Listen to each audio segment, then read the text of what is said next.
Zee 24 तास एक पाऊल पुढे. सचिवांसोबत आम्हा 25-30 कार्यकारी अभियंत्यांची बैठक सुरू होती आणि त्या बैठकीमध्ये मी सचिवांना उठून असं सांगितलं की हे जे काही आपण सर्व निर्णय घेता आहात त्याच्यातला एक निर्णय काही फारसा बरोबर नाही आणि तो आपल्याला बदलायला पाहिजे आणि तो निर्णय आहे आपण शासनामार्फत दिलं जाणारं सिमेंट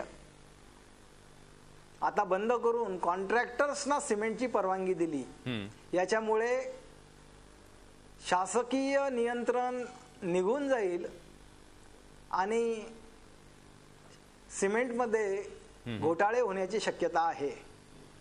त्यावेळेस मला सचिवांनी भर सभेमध्ये एवढ्या 25 कार्यकारी अभियंत्यांसमोर ठेकेदाराने सिमेंट विकलं तर तुमचं काय बिघडलं असं म्हणून मला खाली बसवलं.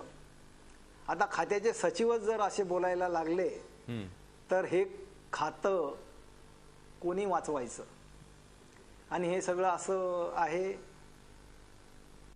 निश्चित पांढरेजी, आपण आणखीन चर्चा तुमच्याशी करणार आहोत. मात्र आता आपल्या चर्चेमध्ये काही पाहुणे सहभागी होत आहेत. मी ओळख करून देतो.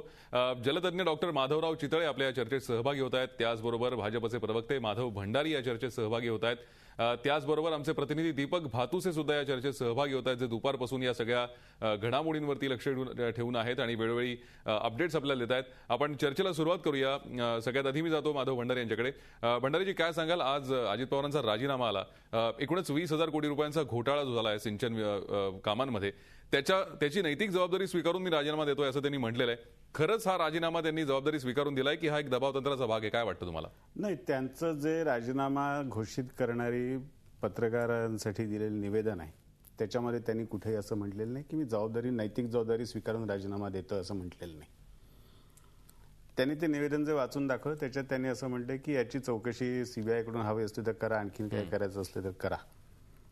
आणि नंतर त्याच्यावरती भाष्य करताना दिल्लीतून शरद पवार साहेबांनी जे म्हटलंय त्याच्यात त्यांनी चौकशीचा कुठे काय उल्लेख केलेला नाही. त्यांनी असं म्हटलंय की सिंचनावरची श्वेतपत्रिका निघाली पाहिजे आणि ती श्वेतपत्रिका काढण्यासाठी अजित पवारांना जर त्या पदावर राहायचं नसेल तर राहायला हरकत नाही वगैरे असं एक गोलमाल करून त्यांनी उत्तर दिलेलं आहे. आता श्वेतपत्रिका काढण्यासाठी एखाद्या मंत्र्याने राजीनामा दिला पाहिजे आणि तोही राज्याच्या उपमुख्यमंत्र्याने, असं कोणीच म्हणलेलं नाही. श्वेतपत्रिकेची मागणी आम्ही गेले 8-10 महिने करतो आहोत. खुद्द राज्याच्या मुख्यमंत्र्यांनी ती मागणी उचलून धरली, आपण श्वेतपत्रिका काढली पाहिजे असं म्हटलं. या सगळ्याच्यामध्ये कुठे उपमुख्यमंत्र्यांनी राजीनामा दिला तरच ती श्वेतपत्रिका निघेल असं कोणी म्हटलं नव्हतं. पण ती श्वेतपत्रिका आजपर्यंत निघाली नाही ही वस्तुस्थिती आहे. आणि श्वेतपत्रिका म्हणजे चौकशी नाही. चौकशी हा प्रकार वेगळा आहे, श्वेतपत्रिका हा प्रकार वेगळा आहे. श्वेतपत्रिकेला हे का घाबरतात हे मला अजूनपर्यंत समजलेलं नाही. आणि चौकशीचा जो मुद्दा आहे, चौकशी तर जेव्हा स्वतः अजितदादा जलसंपदा मंत्री होते, नंतर उपमुख्यमंत्री आहेत, त्या काळामध्ये आम्ही अनेक प्रकरणं त्यांच्या समोर मांडली, विधानसभेत मांडली, विधान परिषदेत मांडली, सभागृहाच्या बाहेर आम्ही प्रकरणं उघडकीला आणली. या सगळ्या प्रकरणांच्या वेळेला त्यांचं एक ठरलेलं उत्तर होतं की हे सगळे आरोप चुकीचे आहेत, हे सगळे आरोप खोटे आहेत, राजकीय आरोप आहेत. आणि मग 12-15 वर्षामध्ये तुम्हाला एकाही प्रकरणामध्ये चौकशी करावीशी वाटली नाही, एकाही प्रकरणामध्ये आपण दखल घ्यावी असं वाटलं नाही. आणि अचानक 24 तासात तुमची सरसर विवेकबुद्धी जागी झाली, संवेदनशीलता जागी झाली. ह्याच्यात कुठल्याही सरसर विवेकबुद्धी आणि संवेदनशीलता, हे सरळ सरळ राजकीय दबावतंत्र आहे. याच्यामध्ये चौकशीचा आग्रह कुठेही नाही, ह्याच्यामध्ये नैतिकतेचा मुद्दा कुठेही नाही. हे केवळ काँग्रेसवर दबाव आणण्याचं तंत्र आहे. आणि याच्यामध्ये नुसतं मुंबईतलं राजकारण नाही, दिल्लीला सुद्धा राजकारण आहे. मी आपल्याला मुद्दाम एक वेगळ्या विषयाकडे फक्त त्यातलं बोट दाखवणार आहे की हा सगळा विषय आज जो बाहेर आला त्याला गेल्या 8-10 दिवसातल्या काही घडामोडी आपण लक्षात घेतल्या पाहिजेत, लक्षात ठेवल्या पाहिजेत. गेले 8 दिवस शरद पवार आणि महाराष्ट्रातले राष्ट्रवादी काँग्रेसचे काही मंत्री महाराष्ट्रातल्या 6 जिल्हा बँकांच्या पुनर्वसनासाठी दिल्लीत ठुकून बसले होते. आणि या 6 जिल्हा बँकांचं पुनर्वसन काही केंद्र सरकारने केलं नाही. महाराष्ट्र राज्य सहकारी बँकेवरती जी कारवाई केली ती मागे घेतली नाही.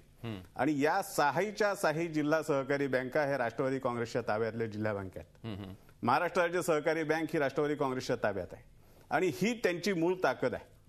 आणि त्या ठिकाणी काँग्रेस आपल्याला मदत करत नाही, त्या ठिकाणी काँग्रेस आपल्याला अडचणीतून बाहेर काढत नाही. हा सुद्धा एक रागाचा मुद्दा ह्याच्यामध्ये आहे आणि असेच सगळे मुद्दे आहेत, ह्याच्यामध्ये कुठेही नैतिकतेचा काही संबंध नाही. निश्चित हे दबावतंत्र आहे असं आपलं हे म्हणणं आहे. दबावतंत्र. नक्कीच.